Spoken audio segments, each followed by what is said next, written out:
Hello दोस्तों, कैसे हो? आई होप आप सब बढ़िया होंगे, मस्त होना भी चाहिए। दोस्तों, बिहार पुलिस 2026 का ये रुकमनी का बुक है, ठीक है। और इसमें आपको 33 सेट मिलेगा। और आज का जो सेट रहेगा, सेट नंबर 1 रहेगा, ठीक है। तो सिंपली शुरू से लेकर अंत तक वीडियो को जरूर देखिएगा। अगर आपको सपना है कि वर्दी लेना 2026 में, पुलिस बनना, तो सिंपली इस वीडियो को शुरू से लेकर अंत तक जरूर देखिएगा, ठीक है। क्योंकि जो क्वेश्चन आते हैं वो प्रीव्यू ईयर से भी क्वेश्चन आते हैं, इसलिए आज का जो सेट रहेगा, सेट नंबर 1 रहेगा। और इसका पीडीएफ आपको टेलीग्राम पे मिलेगा, बिल्कुल फ्री में आपको इसका पीडीएफ मिलेगा, ठीक है। तो सिंपली टेलीग्राम ग्रुप से ज्वाइन हो जाइए और शुरू से लेकर अंत तक वीडियो जरूर देखिएगा। चैनल पर नए, चैनल को सब्सक्राइब, वीडियो को लाइक शेयर कमेंट जरूर कीजिएगा, ठीक है। तो चलिए देरी न करते हुए वीडियो को स्टार्ट करते हैं। आज का सेट 1 रहेगा, तो सेट 1 स्टार्ट करते हैं, ठीक है। तो सिंपली जितना हो सके आप आंसर देने का प्रयास कीजिएगा, गलत हो या सही, ठीक है। चलिए आइए, सबसे फर्स्ट नंबर क्वेश्चन आपके स्क्रीन पे है, इसका आंसर देने का प्रयास कीजिएगा, ठीक है। आइए, हिंदी का वेटेज जो रहता है वो कितना रहता है? 10 से 12 क्वेश्चन हिंदी का रहता है, जो आपको बिहार पुलिस एग्जाम में वेटेज कम रहता है। हिंदी का ज्यादा जो रहता है जीके जीएस से रहता है, ठीक है। जीके जीएस से ज्यादा वेटेज रहता है, यानी 17 से 75 क्वेश्चन, 70 से 75 क्वेश्चन आपको जीके जीएस से रहता है, ठीक है। तो चलिए, सबसे फर्स्ट नंबर क्वेश्चन का आंसर बताइएगा। नदी शब्द का पुल्लिंग रूप है, बताइएगा। नदी शब्द का पुल्लिंग रूप है, बताइएगा। तो याद रखिएगा, नदी शब्द का पुल्लिंग रूप जो होगा वो कौन हो जाएगा? नद हो जाएगा। ऑप्शन नंबर ए नद हो जाएगा, ठीक है। अगला है, हाथों हाथ में कौन सा समास है? हाथों हाथ में कौन सा समास है? हाथों हाथ में कौन सा समास है? दो का बताइएगा आंसर क्या होगा। हाथों हाथ में अवयवी भाव समास है, ऑप्शन नंबर बी होगा, अवयवी भाव समास है।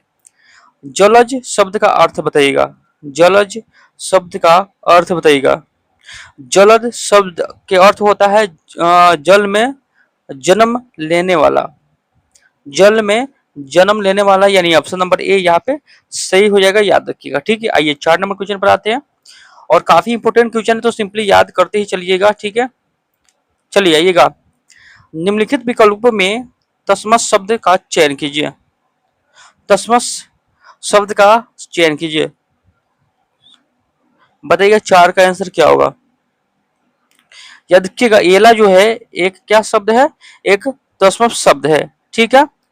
चलिए आगे देखते हैं, निम्नलिखित कौन सा शब्द मोर का परिवाची है? मोर का परिवाची कौन होगा, बताइएगा। 5 का आंसर बताइएगा। तो मोर का जो परिवाची होगा इसमें, वो कौन होगा, बताइएगा। तो मोर का परिवाची कौन होगा? सीखी हो जाएगा, ऑप्शन नंबर ए सीखा बोलते हैं, सीखा। मोर का परिवाची सब क्या होगा? सीखा हो जाएगा, ठीक है, याद रखिएगा। अगला है, निम्नलिखित विकल्पों में तद्भव शब्द का चयन कीजिए, बताइएगा। निम्नलिखित विकल्पों में तद्भव शब्द का चयन कीजिए। अब जब ये क्वेश्चन लगाइए तो आपको अनुमान हो जाएगा कि क्वेश्चन जो पूछता है कौन सा तरीका से क्वेश्चन पूछता है, ठीक है। बताइएगा 6 का आंसर क्या होगा। याद रखिएगा, ऑप्शन नंबर कौन होगा? ऑप्शन नंबर यहाँ पे डी हो जाएगा, यानी मुंह हो जाएगा, ठीक है। आइए अगला क्वेश्चन है आपके स्क्रीन पर, बताइएगा इसका आंसर क्या होगा। 7 नंबर क्वेश्चन है, निम्नलिखित विकल्पों में नग शब्द के लिए परिभाषित शब्द चुनिए। नग शब्द के लिए परिभाषित शब्द क्या होगा, बताइएगा इसका आंसर क्या होगा। 7 का नग शब्द के लिए परिभाषित शब्द होगा वो पर्वत होगा, यानी ऑप्शन नंबर बी होगा, पर्वत, ठीक है। निम्नलिखित विकल्पों में से अतुल शब्द के लिए समानार्थी शब्द का चयन कीजिए। निम्नलिखित विकल्पों में अतुल शब्द के लिए समानार्थी शब्द का चयन कीजिए, बताइएगा 8 का आंसर क्या होगा। 8 का बताइएगा। तो याद रखिएगा, 8 का आंसर की बात करें, ऑप्शन नंबर सी हो जाएगा, अद्वितीय हो जाएगा, ठीक है, अद्वितीय, ठीक है। निम्नलिखित विकल्पों में से ज्येष्ठा शब्द का सही विलोम शब्द चयन कीजिए। निम्नलिखित विकल्पों में से ज्येष्ठ शब्द का सही विकल्प विलोम यानी उल्टा शब्द का चयन कीजिए। 9 का बताइएगा। ज्येष्ठ तो ये हो जाएगा कनिष्ठ हो जाएगा, ठीक है। अगला देखते हैं, निम्नलिखित विकल्पों में से कुशल शब्द का परिवाची शब्द कौन सा होगा। यानी परिवाची जो शब्द पूछता है वो 2 से 3 पूछता है, ठीक है। तो यहाँ पे एक परिवाची शब्द 9 में था, एक 10 में कौन है? कुशन शब्द का क्या है? विपरीतार्थक शब्द कौन सा है? 10 का बताइएगा, याद रखिएगा दाता हो जाएगा इसमें, ऑप्शन नंबर बी दाता हो जाएगा। निम्नलिखित में कौन सा शब्द कमल का परिवाची है? यहाँ पे 2 हो गया, कमल का परिवाची बताइएगा। कमल का अरविंद हो जाएगा, अरविंद यानी ऑप्शन नंबर ए होगा। तो 2 से 3 आपको मान के चलिए, 2 आपको जो पूछता है वो परिवाची पूछता है, ठीक है, इसलिए आपको 2 परिवाची पूछता है और सब इसमें दिया गया है, तो याद रखिएगा, ठीक है। आइए 12 के आंसर बताइएगा, व्हाट इज द करेक्ट अब स्ट्रेट फ्रॉम पुलेटी। 12 के आंसर बताइएगा क्या होगा? तो 12 का याद रखिएगा ऑप्शन नंबर डी होगा, प्लेटिनियस, ठीक है। अगला का आंसर बताइएगा 13 नंबर क्वेश्चन का, गिव द पेलुलर ऑफ हिज। तो यहाँ पे कौन होगा? यहाँ पे ऑप्शन नंबर बी होगा, याद रखिएगा। अगला है pick out the word which is correctly spelled. आइए बताइएगा कितना होगा? यहाँ पे 14 का आंसर बताइएगा। 14 का याद रखिएगा, इमीडिएटली हो जाएगा, ऑप्शन नंबर ए होगा। और यहाँ पे पढ़ना में क्या होगा? पढ़ना में भी ऑप्शन नंबर ए होगा, बिगेज, ठीक है। यहाँ पे चलिए आइए 16 नंबर क्वेश्चन पर देखते हैं। आइए 16 नंबर क्वेश्चन आपका मैथ का है, इसका मान पुट करना है, मान बताइएगा, 16 का क्या होगा? चलिए 16 का मैं आंसर की बात करें, ऑप्शन नंबर यहाँ पे कौन होगा? 1/2 हो जाएगा, ठीक है। और 17 का बताइएगा यहाँ पे कौन होगा? अगर मैथ का क्वेश्चन हम सोल्व करें तो बहुत वीडियो लंबा हो जाएगा, इसलिए इसका हम पीडीएफ डाल देंगे व्याख्या सहित, आपको पीडीएफ में मिलेगा, तो वहां से आपको आप सोल्व कर लीजिएगा, ठीक है। चलिए यहाँ पे होगा ऑप्शन नंबर 20 सही हो जाएगा, याद रखिएगा, ठीक है। अगला क्वेश्चन है, 2 रेखाओं बताइएगा इनके बीच की कौन होगा? 18 का बताइएगा, 18 का याद रखिएगा 135 डिग्री हो जाएगा, याद रखिएगा। यदि 3 बिंदु इतना इतना समीकरण है तो y का मान क्या होगा? y का मान इसमें ज्ञात करना है, 19 का बताइएगा, 19 का -2 हो जाएगा, ठीक है, 19 का -2 हो जाएगा। चलिए आइए 20 का बताइएगा, यदि 2 वृत्तों की त्रिज्याओं का योग 7 सेंटीमीटर है, उनकी परिधि का अंतर 8 सेंटीमीटर है, तो दोनों की क्या है परिधियां होगी बताइएगा 20 का। तो 20 की याद रखिएगा, ऑप्शन नंबर बी हो जाएगा यहाँ पे, ठीक है, 26 तथा 18 सेंटीमीटर। 21 का बताइएगा, 21 का होगा 8/5, याद रखिएगा। चलिए ये सब आपको सोल्व कीजिएगा, बाकी आते हैं जीके जीएस पे, ठीक है। चलिए यहाँ पे आप आंसर दीजिएगा 26 नंबर क्वेश्चन का, कि वर्ष 1946 में निम्नलिखित में से कौन वित्त विभाग लेकर वायसराय की कार्यकारिणी परिषद में शामिल हुआ था? वर्ष 1946 में निम्नलिखित में से कौन वित्त विभाग लेकर वायसराय की कार्यकारिणी परिषद में शामिल हुआ था? बताइएगा कौन हो जाएगा? बताइएगा 26 का आंसर क्या होगा? फटाफट बताइएगा। 26 की याद रखिएगा, ऑप्शन नंबर बी होगा, Liaquat Ali Khan, option number B Liaquat Ali Khan, ठीक है। आइएगा निम्न में से कौन बौद्ध धर्म के महान संरक्षक थे? 27 का बताइएगा क्या होगा? निम्न में से कौन बौद्ध धर्म के महान संरक्षक थे? बताइएगा 27 का आंसर क्या होगा? 27 की याद रखिएगा कौन होगा? अशोक हो जाएगा, कनिष्क हो जाएगा, हर्षवर्धन होगा, चंद्रगुप्त विक्रमादित्य क्या होगा? ये नहीं होगा, ठीक है। तो यहाँ पे ऑप्शन नंबर सी हो जाएगा कोट में, याद रखिएगा, ठीक है। चलिए आगे देखते हैं, निम्नलिखित में से कौन royal commission on public services in India 1912 का सदस्य नहीं था? निम्नलिखित में से कौन रॉयल कमीशन और पब्लिक सर्विसेज इन इंडिया 1912 का सदस्य नहीं था? बताइएगा 28 का आंसर क्या होगा? 28 की याद रखिएगा कौन हो जाएगा? बाल गंगाधर तिलक नहीं था, ठीक है। यहाँ पे ऑप्शन नंबर डी सही हो जाएगा, ठीक है।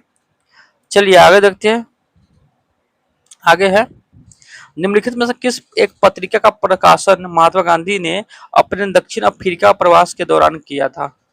बताइएगा इसका आंसर क्या होगा? निम्नलिखित में से किस एक पत्रिका का प्रकाशन महात्मा गांधी ने अपने दक्षिण अफ्रीका के प्रवास के दौरान किया था? चलिए बताइएगा 29 का आंसर क्या होगा? 29 की याद रखिएगा, Indian Opinion, option number B Indian Opinion, ठीक है। चलिए आगे देखते हैं, आगे है, कांग्रेस के किस अधिवेशन में यह संकल्प पारित किया गया कि विधि के समक्ष जाति वंश या स्त्री पुरुष का लिहाज किए बिना समानता होनी चाहिए। बताइएगा किस अधिवेशन में? 30 का बताइएगा।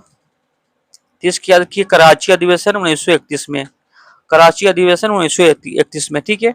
निम्न से कौन सा शैदो स्थल पंजाब में है? यानी सिंधु घाटी सभ्यता से 2 क्वेश्चन आता है, ठीक है, तो उसको आप याद रखिएगा। निम्न में से कौन सा शैदो स्थल पंजाब में स्थित है? बताइएगा 31 का आंसर क्या होगा? पंजाब में कौन स्थित है? हड़प्पा, रहमान धेरी, सरायखोला और जलीलपुर, यानी ऑप्शन नंबर यहाँ पे डी सही हो जाएगा, ठीक है। आगे देखते हैं 32 नंबर क्वेश्चन क्या बोलता है कि महान शहीद भगत सिंह, सुखदेव और राजगुरु को जब फांसी दी गई तब भारत का वायसराय कौन था?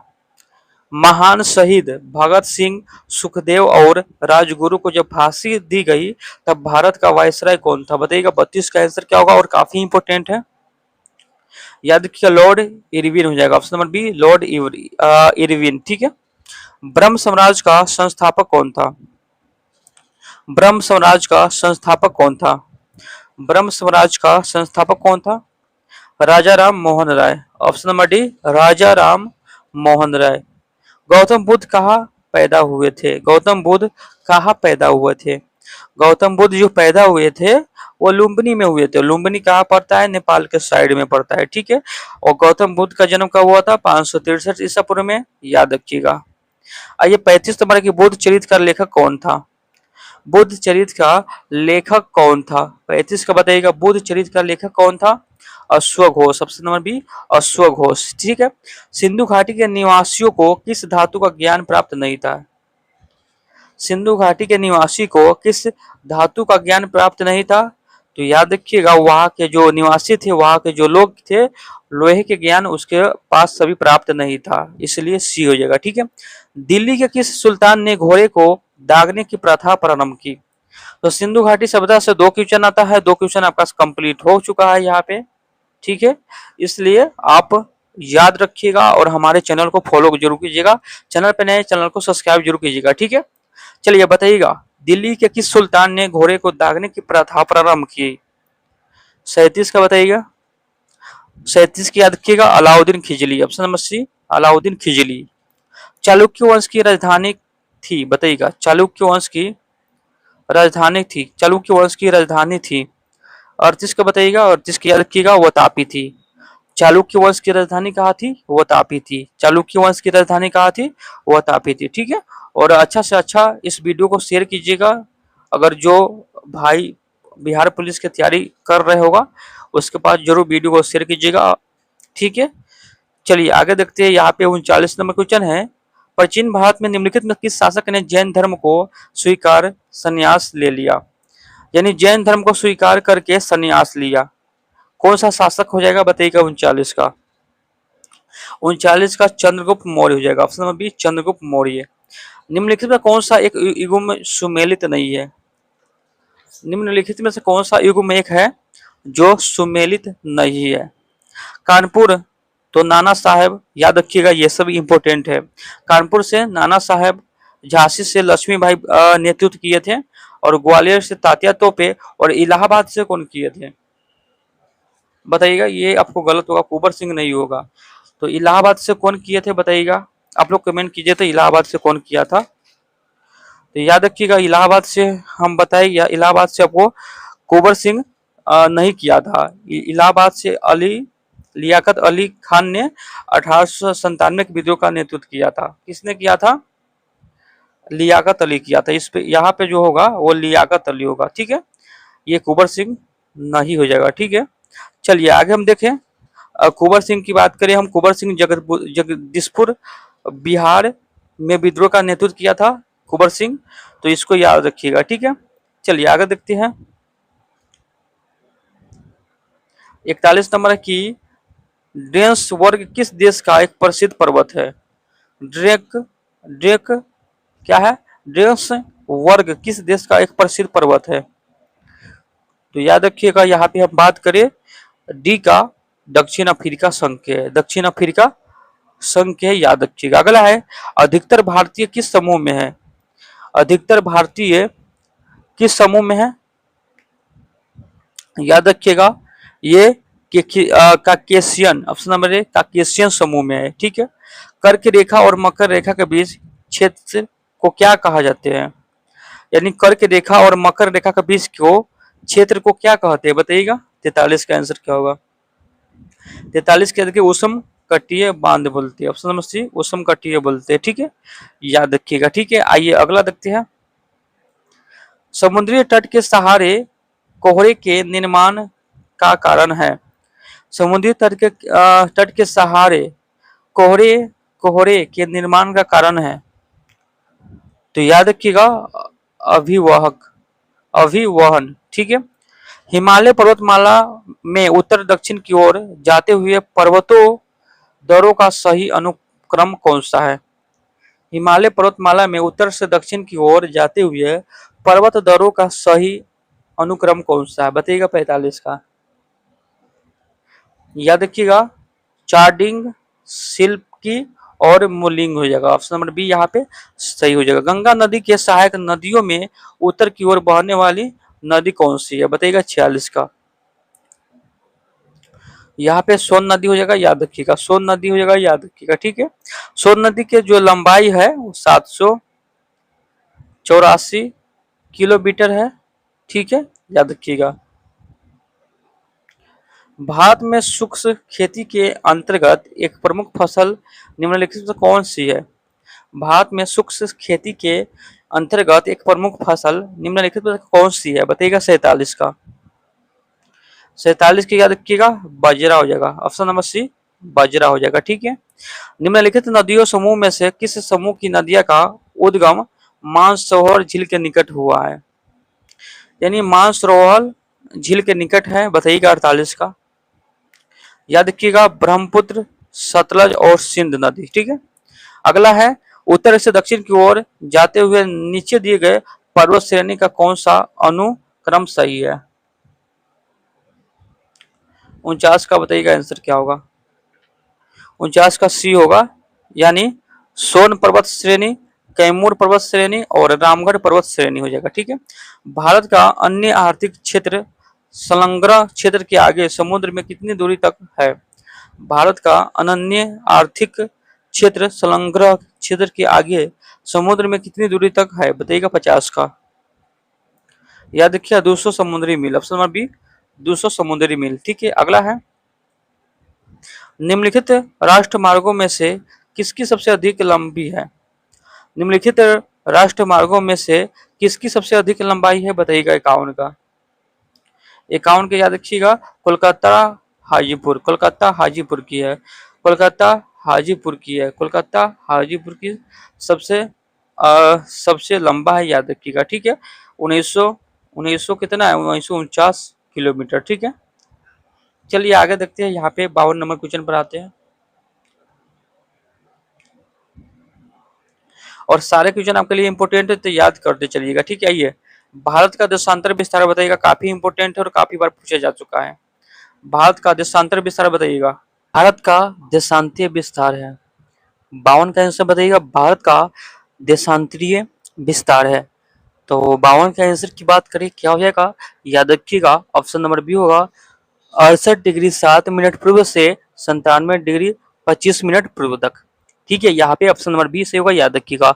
लक्षद्वीप समूह में प्रबल द्वीपों की संख्या है 53 का बताइएगा। लक्षद्वीप समूह में प्रवाल द्वीपों की संख्या है 53 का बताइएगा आंसर क्या होगा, याद रखिएगा 12 हो जाएगा, ऑप्शन नंबर सी 12 इसका राइट आंसर हो जाएगा। अगला है निम्न द्वीपों में अरब सागर में स्थित द्वीप कौन कौन से नहीं है? निम्न द्वीपों में से अरब सागर में स्थित द्वीप कौन कौन से नहीं है बताइएगा। 54 का आंसर क्या होगा, 54 का बताइएगा, याद रखिएगा हरिकोटा है, उसके बाद ट्रिंकेट ट्रिंकेट भी है, उसके बाद भटकल, ये सब नहीं है। ठीक है, यानी ऑप्शन नंबर सी होगा राइट आंसर, याद रखिएगा। चलिए अगला क्वेश्चन पर आते हैं 55 नंबर क्वेश्चन, और 55 नंबर है निम्नलिखित में से कौन सी नदी अरावली पर्वतमाला से निकलती है? निम्नलिखित में से कौन सी नदी अरावली पर्वतमाला से निकलती है बताइएगा। 55 का आंसर क्या होगा, 55 का याद रखिएगा कौन सा नदी निकलती है, तो याद रखिएगा लूनी नदी, ऑप्शन नंबर सी लूनी नदी। निम्नलिखित में से किस आधुनिक मनु कहा जाता है? निम्नलिखित में से किससे आधुनिक मनु कहा जाता है? बताइएगा 56 का आंसर क्या होगा? 56 का याद रखिएगा, बी आर अम्बेडकर को। Option number D, B R Ambedkar को। हमारे देश में किसी राज्य की कार्यपालिका शक्ति का प्रधान होता है? हमारे देश में किसी राज्य की कार्यपालिका शक्ति का प्रधान कौन होता है? बताइएगा 57 का आंसर क्या होगा? राज्यपाल होता है, याद रखिएगा। कौन? राज्यपाल। अगला है, हमारे संविधान के भाग 3 में उपबंधी धर्म की स्वतंत्रता का अधिकार किस अभिव्यक्ति किस प्रकार की है? हमारे संविधान की भाग 3 में उपबंधित धर्म की स्वतंत्रता का अधिकार की अभिव्यक्ति किस प्रकार की है? बताइएगा 58 का आंसर क्या होगा? 58 का याद रखिएगा, नकारात्मक और सकारात्मक दोनों हो जाएगा। ऑप्शन नंबर सी, नकारात्मक और सकारात्मक दोनों है। भारत में नागरिकता संबंधित विधान बनाने का प्राधिकार प्राप्त है।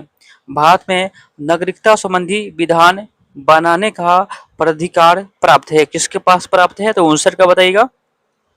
याद रखिएगा, संसद के पास है। ऑप्शन नंबर ए, संसद के पास है। हमारे संविधान के किस अनुच्छेद में पर्यावरण का संरक्षण तथा संवर्धन उपलब्ध है? बताइएगा, हमारे संविधान के किस अनुच्छेद में पर्यावरण का संरक्षण तथा संवर्धन उपबंधित है? बताइएगा 60 का। अनुच्छेद 48 के क हो जाएगा। अनुच्छेद 48 के क।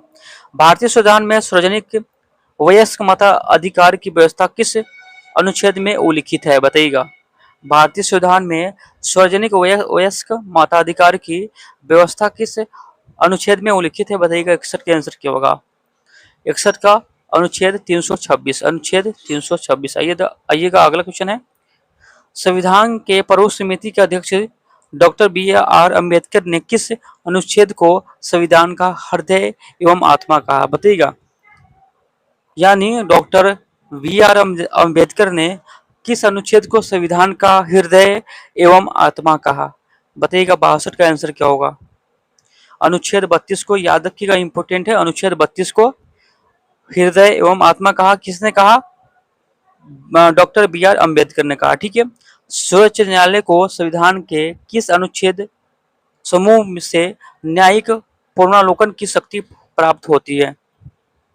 सर्वोच्च न्यायालय को संविधान के किस अनुच्छेद समूह से न्यायिक पूर्वावलोकन की शक्ति प्राप्त होती है? बताइएगा 63 का आंसर क्या होगा? याद रखिएगा, ऑप्शन नंबर सी होगा, अनुच्छेद 13, 251 तथा 254 से। ठीक है, चलिए आगे देखते हैं। भारत के महान्यवादी की नियुक्ति कौन करता है?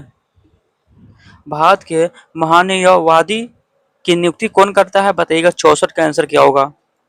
याद रखिएगा, राष्ट्रपति करता है। ऑप्शन नंबर सी, राष्ट्रपति करता है। चलिए आगे देखते हैं 65 नंबर क्वेश्चन। और 65 नंबर क्वेश्चन आपके स्क्रीन पे है। बताइएगा, स्वतंत्रता भारत के प्रथम कानून मंत्री कौन थे? स्वतंत्र भारत के प्रथम कानून मंत्री कौन थे? स्वतंत्र भारत के प्रथम कानून मंत्री कौन थे? बताइएगा 65 का आंसर क्या होगा? याद रखिएगा, डॉक्टर बी आर अम्बेडकर हो जाएगा। Option number C, doctor V R Ambedkar. Bharat एक है, भारत एक है, क्या है? भारत एक राज्यों का संघ है। ऑप्शन नंबर सी, भारत एक राज्यों का संघ है। राज्यपाल की नियुक्ति किसके द्वारा की जाती है? राज्यपाल की नियुक्ति किसके द्वारा की जाती है? राज्यपाल की नियुक्ति राष्ट्रपति के द्वारा की जाती है। राष्ट्रपति के द्वारा की जाती है राज्यपाल की नियुक्ति, याद रखिएगा। आइए अगला क्वेश्चन पर आते हैं। भारत के केंद्रीय मंत्रिपरिषद किसके प्रति उत्तरदायी है? भारत के केंद्रीय मंत्रिपरिषद किसके प्रति उत्तरदायी है? बताइएगा 68 का आंसर क्या होगा?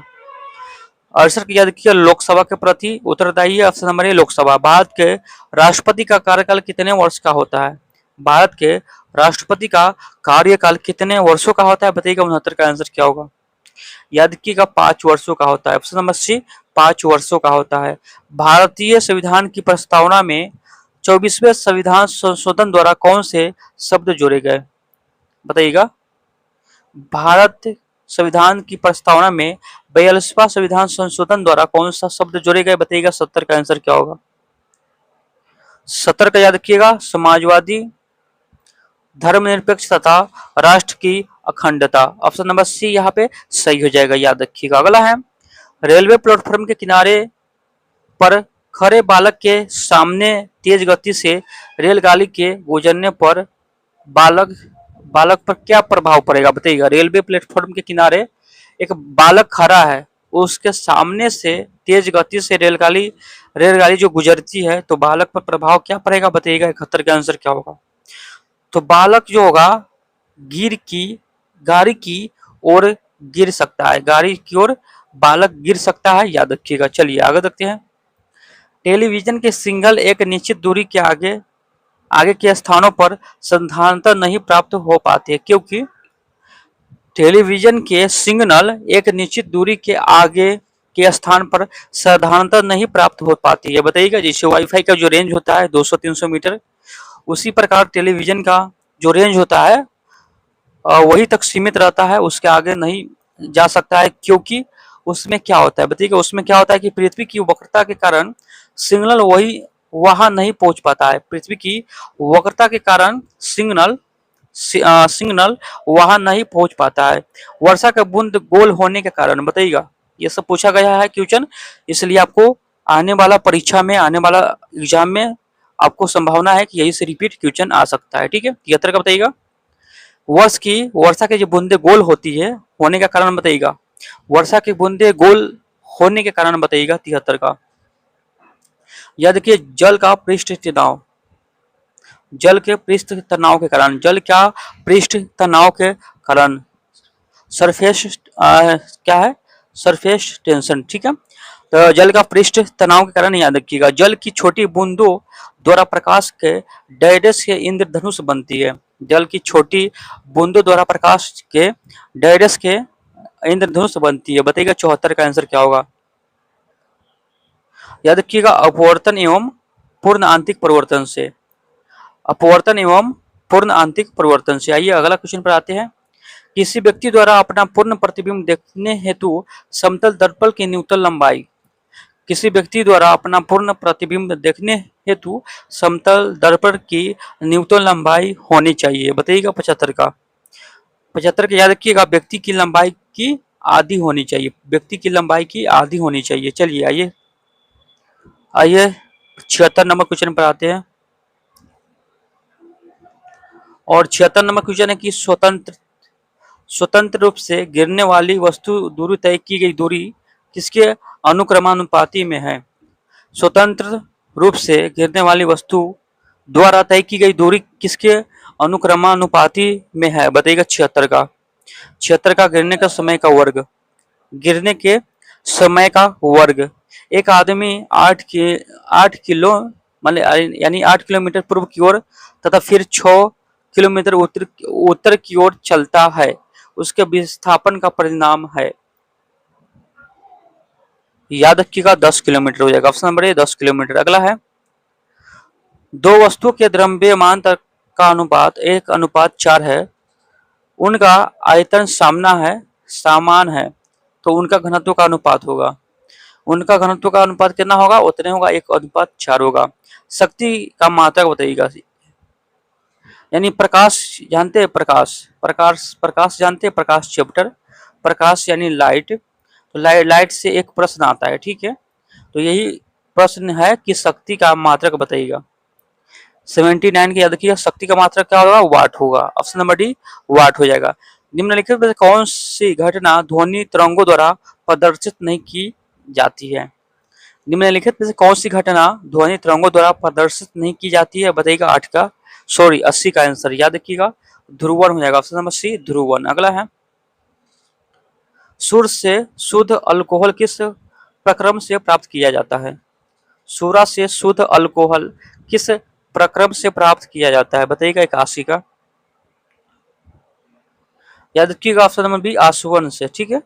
कुछ समय तक खुले में रखे दिए गए दूध में खटापन आ जाता है, जिसका कारण निम्नलिखित किसका यानी किसका बन जाता है। कुछ समय तक खुले में रखे दिए जाने पर दूध में खटापन आ जाता है, जिसका कारण निम्नलिखित किसका बन जाता है। तो क्या बन जाता है, तो याद रखिएगा लैक्टिक अम्ल, ठीक है, लैक्टिक अम्ल। ऑप्शन नंबर सी यहाँ पे सही हो जाएगा। कांच के फलके कांच के फास्क में भरे द्रव्यमान को गर्म करने पर क्या होगा बताइएगा। कांच के फाल्स में भरे द्रव्यमान को गर्म करने पर क्या होगा बताइएगा। द्रव्य के द्रव्यमान को गर्म करने पर क्या होगा 83 का बताइएगा। याद रखिएगा, फ्लास्क में द्रव्य का तल पहले कुछ गिरेगा, तत्पश्चात बढ़ना प्रारंभ करेगा। ऑप्शन नंबर डी यहाँ पे सही हो जाएगा। सागर जल में सर्वाधिक मात्रा में पाई जाने वाली पदार्थ, सागर जल में सर्वाधिक मात्रा में पाई जाने वाला पदार्थ बताइएगा 84 का। 84 का साधारण लवण हो जाएगा, साधारण लवण। अगला है, प्रोड्यूसर गैस रासायनिक रूप में निर्मित होती है। प्रोड्यूसर गैस रासायनिक रूप में निर्मित होती है बताइएगा। CO plus N2, CO plus N2। डायलोमाइट अयस्क है, डोलोमाइट है। ठीक है, यहाँ पे बताइएगा डोलोमाइट अयस्क है। बताइएगा 86 का क्या होगा। याद रखिएगा, Mg यानी क्या होगा, मैग्नीशियम, मैग्नीशियम। अगला है, निम्नलिखित में से कौन सी रासायनिक अभिक्रिया नहीं है। निम्नलिखित में से कौन सी रासायनिक अभिक्रिया नहीं है बताइएगा। 87 का आंसर क्या होगा। याद रखिएगा, पानी का भाप में बदलना। चलिए बताइएगा 88 का, एक अम्लीय घोल का पीएच मान होता है। एक अम्लीय घोल का पीएच मान होता है, एक अम्लीय घोल का पीएच मान होता है। याद रखिएगा 7 हो जाएगा यहाँ पे। ठीक है, एक तत्व के समस्थानिक किससे भिन्न होती है। एक तत्व की समस्थानी किससे भिन्न होती है बताइएगा 89 का।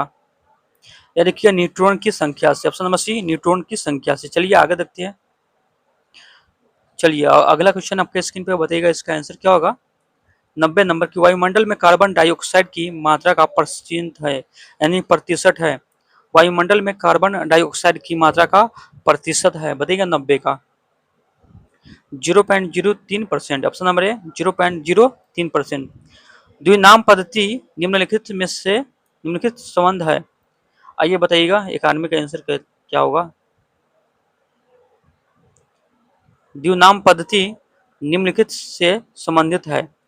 91 का बताइएगा। याद रखिएगा, जीव का वैज्ञानिक नामकरण जिसमें 2 शब्द होते हैं, यानी ऑप्शन नंबर बी यहाँ पे सही हो जाएगा। निम्नलिखित में कौन सा पादप रोग खनिज की कमी के कारण होता है। निम्नलिखित में से कौन सा पादप रोग खनिज की कमी के कारण होता है बताइएगा 92 का। याद रखिएगा, चुकंदर का केंद्र विगलन। ऑप्शन नंबर ए होगा चुकंदर का केंद्र विगलन। चलिए आगे देखते हैं। आगे है लिवरवर्ट है बताइएगा। लिवरवर्ट है, लिवरवर्ट क्या होगा बताइएगा 93 का। याद रखिएगा, ऐसा स्थानिक यानी ऐसा भूमि पादप जिसमें जड़, तना और पत्तियों में विभेदन नहीं होता, यानी ऑप्शन नंबर बी यहाँ पे सही हो जाएगा। पैक्रियाज मेढक में पाई जाती है, पैक्रियाज मेढक में पाई जाती है बताइएगा 94 का। 94 का सी होगा, अमाशय तथा डिओडियम के बीच, अमाशय तथा डिओडियम के बीच, यानी ऑप्शन नंबर सी यहाँ पे सही हो जाएगा। अगला है,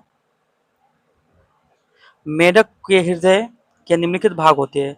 मेढक के हृदय के निम्नलिखित भाग होते हैं। मेढक के हृदय में कितने भाग होते हैं तो 2 अलिंद और 1 निलय। ऑप्शन नंबर है 2 अलिंद और 1 निलय। अगला है, एंडोस्टियम पाया जाता है, एंडोस्टियम पाया जाता है। याद रखिएगा, हड्डियों के आंतरिक भाग में, हड्डियों के आंतरिक भाग में पेशीय ऊतक की उत्पत्ति होती है, पेशीय ऊतक की उत्पत्ति होती है बताइएगा 97 का आंसर क्या होगा। 97 का सी होगा, मेजिडर्म कोशा में, मेजोडर्म कोशा में। निम्नलिखित में से किसकी उपस्थिति के कारण पादप कोशिका के प्राणी कोशिका से पहचाना जाता है। निम्नलिखित में से किसकी उपस्थिति के कारण पादप कोशिका को प्राणी कोशिका से पहचाना जाता है बताइएगा 98 का आंसर क्या होगा। याद रखिएगा कोशिका भित्ति से। ऑप्शन नंबर बी कोशिका भित्ति से। अगला है, अगला क्वेश्चन आपके स्क्रीन में बताइएगा, ग्रेना निम्नलिखित किसका घटक है। ग्रेना निम्नलिखित किसका घटक है बताइएगा 99 का। हरित लवण का, हरित लवण का। केलिसभूत उपस्थित पाई जाती है, केलिसभूत उपस्थित पाई जाती है। 100 का बताइएगा। याद रखिएगा, सुप्रा स्केपुला में, सुप्रा सुप्रा स्कैपुला में, ठीक है। यहाँ पे 100 क्वेश्चन आपका समय समाप्त होता है और 100 क्वेश्चन में आप कितना सही कर पाते हैं, सही कर पाए, सिंपली कमेंट बॉक्स में जरूर बताइएगा। और इस वीडियो को ज़्यादा से ज़्यादा शेयर कीजिएगा और सपोर्ट कीजिएगा, और सपोर्ट ज़्यादा से ज़्यादा कीजिएगा तो इसका पीडीएफ होगा, इसका पीडीएफ आपको हम फ्री में टेलीग्राम पर हम डाल देंगे, ठीक है। इसलिए ज़्यादा सारे इस पर सपोर्ट कीजिए और 1K मात्र 1K व्यू इस पर करवा दीजिए और इसका पीडीएफ हम फ्री में टेलीग्राम पर डाल देंगे, ठीक है। तो चलिए फिर एक नए वीडियो के साथ मिलेंगे, तब तक जय हिंद जय भारत।